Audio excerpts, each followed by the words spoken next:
Hey guys, welcome back to Barkytron, and today we are going to be looking at different types of power generation in Mekanism mod. Mekanism is normally like one of my favorite power generation mods, so let's get right into this video. Now first off, I just want to get these two early game generators out of the way. The heat generator is like the first generator you're going to get. It runs basically off of coal. Let me see, can I get some coal over here? It runs basically off of coal, or like any burnable material. It's just your normal furnace generator. You could pump lava into it too, I'm pretty sure, and it generates a very small amount of electricity if you surround it in buckets of lava. So if you like did this, right, oh, I just broke it, but like if that block was a heat generator and I put lava over it like that, it'll generate like 5 RF a tick. I'm pretty sure it's like 1 RF a tick for each side that's surrounded by lava. So that's some nice passive early game power. And the bio generator just uses biofuel. So if we take that here, biofuel, it runs off biofuel and generates 280 RF tick. It's an early game generator. It's pretty decent. It's not bad. It's not great. I don't normally use it. But those are just the two early game generators that I don't use very often. I'm not going to go very in depth in them in this tutorial. I just wanted to mention them because I thought they might be useful for you. Next up we have the wind turbines. Now these are normally my first power generation for like early game in Mekanism. Before this I usually use a steam dynamo from thermal expansion, but after that I normally switch to wind from Mekanism. They generate a decent amount of power. The higher you place them up, the more power they'll generate. They're pretty cheap and expandable, so you can put a ton of them just down a line. They have to have sky light to work. And yeah, that's the wind generator. These 10 I have here generating 600 RF a tick. And yeah, nice early game power. I usually recommend this. Next up we have the solar generators. These can be useful if you have a decent amount of resources, but you don't have enough resources to build like a bigger generator from a different mod, because I usually recommend a different mod's generator between the wind turbines and the next one I'm going to show you. But you can use the solar generators if you would like. They just don't produce power during the night because there's no sun. So you have two types. You have the advanced solar generator and the normal solar generator. This one, in this biome here, it is making 15 RF a tick, 16 the normal one, and the advanced one is making around 100. So yeah, alright, on to the next one. Next up we have the gas burning generator, and there are two different fuels you can use in it, hydrogen and ethylene. Now hydrogen, you will not make any extra power because it takes a ton of power to make it using the electrolytic separator, so I recommend using ethylene. Now you put the ethylene in the gas burning generator and you make 8,000 RF a tick per thing. And each setup you can run 7 gas burning generators off of, at least from my testing, and they make a decent amount of power. So this is what I usually recommend. It's pretty cheap. Alright, so how do we make this ethylene? Well, let's follow the pipe back. Alright, so it comes from this pressurized reaction chamber. Now, what is this? Oh boy.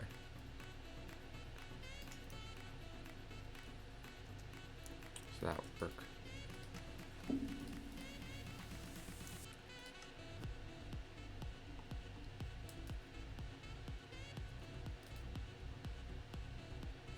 Config items.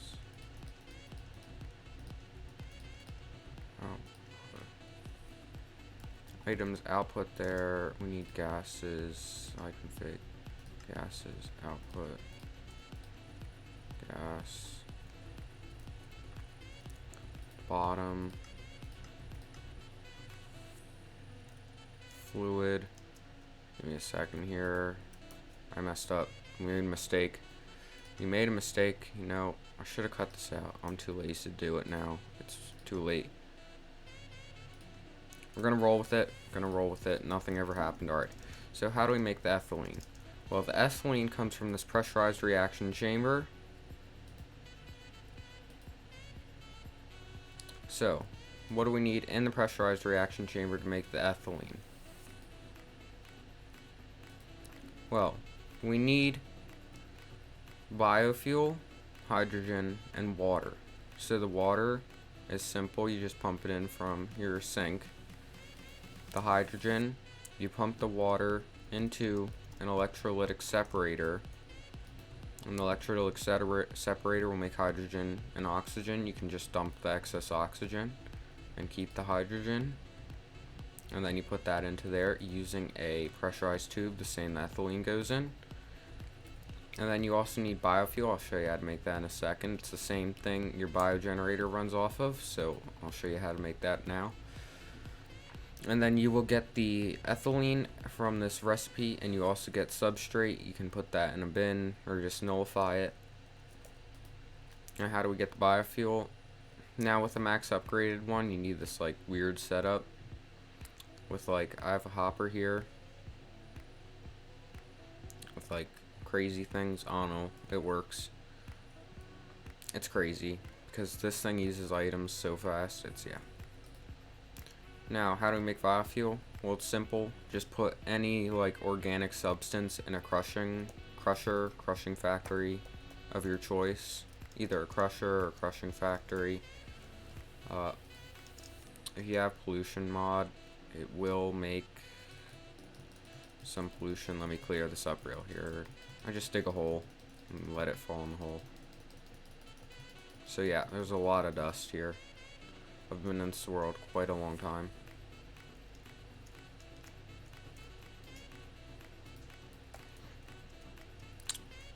So how do we get the carrots? Well, if you are using similar mods to what I am using, I recommend using the garden cloche from Immersive Engineering. Why do these nuns not have I don't know.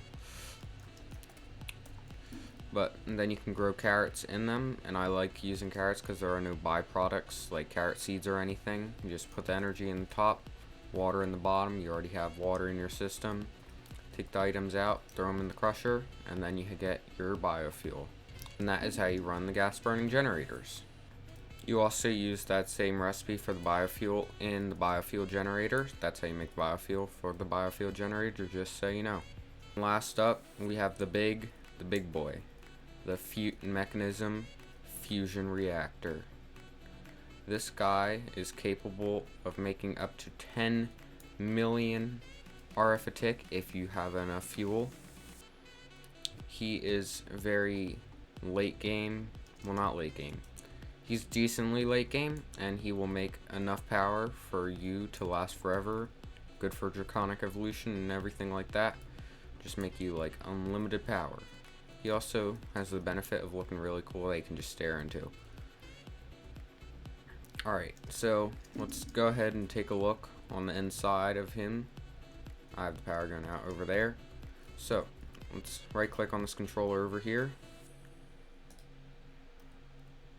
Alright, we have this. We can see the heat. So the plasma heat is 300 million Kelvin. The case heat is 200 million Kelvin. Currently our fuel injection rate is 4. We can increase this and decrease this. You can only do it in numbers, even numbers, because you have two different fuels.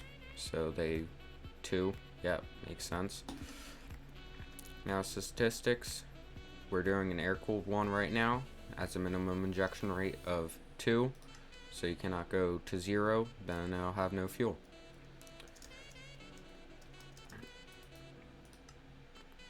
So what is the fuel for this? There are 3 types of fuel: tritium, deuterium, and DT fuel.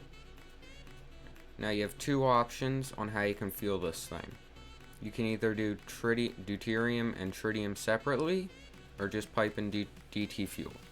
I usually prefer deuterium and tritium separately because it gives you more control over the options. Alright, so let's see. How do we make the deuterium here to fuel them? So let's follow it, and we come up to the electrolytic separator. Now, what is in this electrolytic separator, may you ask? Well, it's water, but it's not normal water, it's heavy water. And the heavy water in the electrolytic separator will make deuterium, which we need, and oxygen, which we can just dump the excess. So just click this thing right here and it'll dump the excess. There you go. Like we showed over there, we don't need the oxygen. Now where do we get the heavy water? Well, we need the Mekanism pumps. Now this will have to be the Mekanism pumps. Over there you can't use just a sink. It has to be Mekanism pumps pumping the water, because you have to put in the special upgrade a filter, and that'll make the pump heavy water instead of just normal water. Now you need 4 of these to run a base level electrolytic separator. These are upgraded, so I have more. I recommend having 8 upgraded pumps to run your reactor stably without it running out of fuel. For one of these, you only need 1. This is overkill, way overkill. Alright, so how do we make the tritium? Well, if we come back down the tritium, this green line, we come to tanks. Now why would we need tanks on the tritium but not the deuterium over there? Well, that's because of this machine right here, the solar neutron activator. Now this will turn gaseous lithium into tritium, and it only works when it is sunny out. It does not work during the night. You can't power it or anything. It has to be the day. So that's why we need the tanks, to make sure the reactor lasts during the night. Now this many tanks is probably overkill. You can get away with like 3. Now how do we get the gaseous lithium to make the tritium? Well, you need a rotary condensator thingy. And the gaseous lithium, this machine will turn liquids into gases or gases into liquids. We need it on decondensating mode to turn the liquid lithium into gaseous lithium. Now how do we get the liquid lithium? Well, that's a good question. We need these giant towers right here. These ginormous towers. Now what are these? These are the thermal evaporation towers from Mekanism. And the liquid lithium comes from putting brine in one of these, and it'll come out with liquid lithium. So you just pipe that over to your setup. Now if we take a look at the back, now where do we get the brine from? The brine also comes from these thermal evaporation plants. Now and the brine, you just need water. So just put in water and it'll make brine. So I have 3 of these hooked up to 1 for the lithium. 3 brines for 1 lithium. You can do more brines per lithium. Brine is always going to be the bottleneck. Anything that uses brine is going to be the bottleneck. Brine is slow. That's why you have to have a ton. Although it is cheap, you just need to put in water and it'll make the brine. Now I have all of these at maximum heat. Now how do I do that? I just put one of these to like 100,000 arithmetic, heat it all the way up, and then I change them to like 300 arithmetic. You can get away with one heater at like 350 arithmetic. It'll work in most biomes unless it's like a snowy biome. So that is good, yeah. And that'll keep it warm even at the night, so you don't have to worry about it. So yeah. So that's how you get your tritium. Now what is this split that they both split into over here? Well, this is a chemical infuser.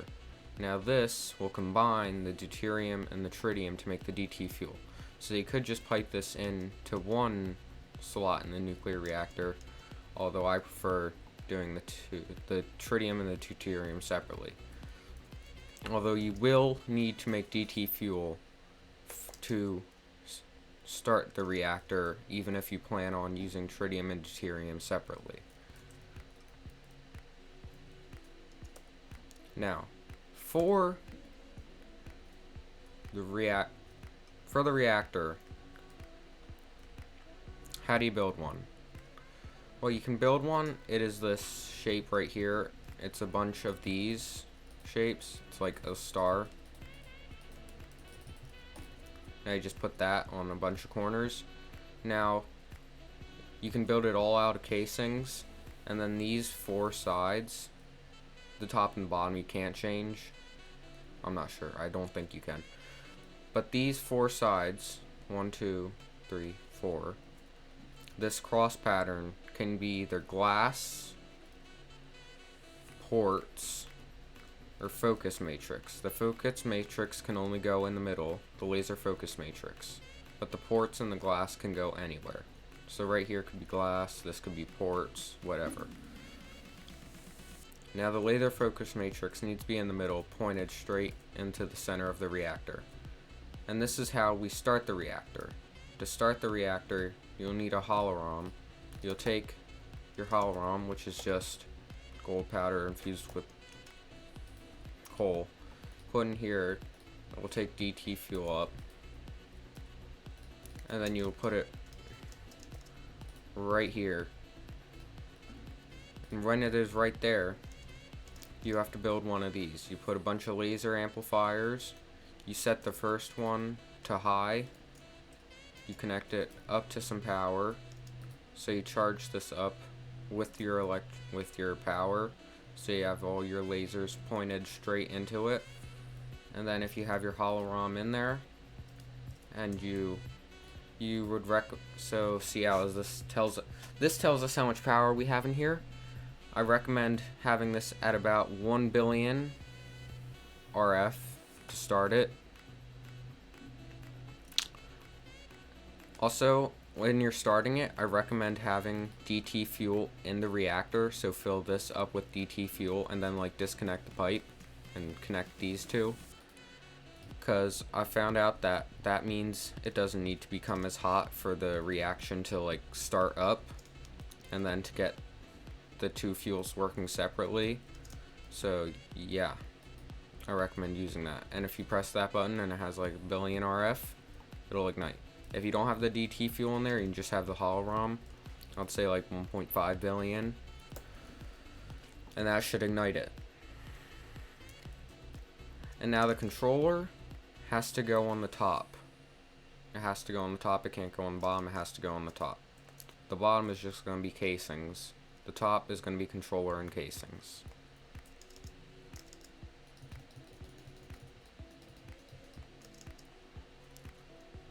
So, what happens if we turn up the power on this? Right now it's generating 400,000 RF a tick at an injection rate of 4.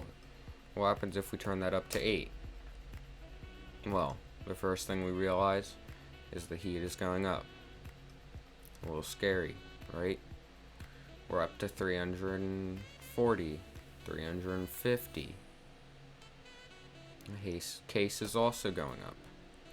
But as you see, our power generation is also going up. We're now generating over 500,000 RF a tick. And the cube in the center is starting to spin faster. The more power this thing generates, the faster the cube spins. So let's turn it up some more. Let's go up to 12. The heat is going up more. We're getting close to maxing it out here. What happens when we max it out? I don't know. Let's find out. Fuel is staying full.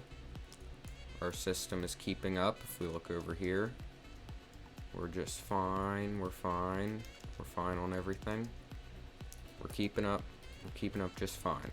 We have enough fuel forever. This thing is way overkill for fuel. Alright, so what happens if we turn it up to like 30? As we're generating over 1 million RF a tick. Look how fast that's going up. Our heat is completely maxed out. And the cube is going insane. Like, look at that. It's just going crazy. Crazy in there. So what happens if we turn it up to 50? fuel is fine. Heat is off the charts. Heat is going absolutely crazy. But we are also generating over 2 million RF a tick. That is just nothing. That is just insane compared to other power generations we looked at. Like this, 100,000. Like, that's just crazy.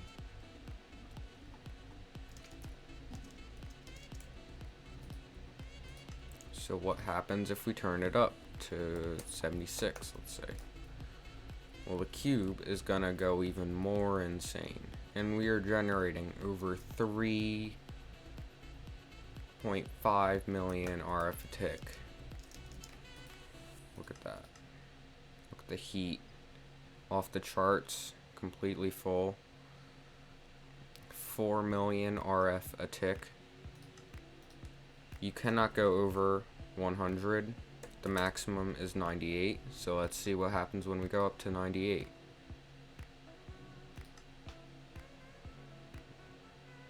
Our heat is over 4 billion Kelvin. Now it's over 4 billion Kelvin. Case heat, 2.75 billion Kelvin. We are generating over 6 million RF a tick. This thing, if we leave it at this, it'll stabilize around 9.9 million RF a tick. Basically 10 million RF a tick. And look at that cube go. That's just insane. Alright, well guys, I hope you have enjoyed this tutorial on all of the Mekanism power generation. I hope you have enjoyed. Also, the reactor will not explode. It is completely safe. The heat does not matter. It'll just heat up and be hot. Alright, but I hope you have enjoyed. This was fun to make. I enjoy the Mekanism power generation. It is pretty overpowered. I hope you enjoyed, and I'll see you in the next video. Goodbye.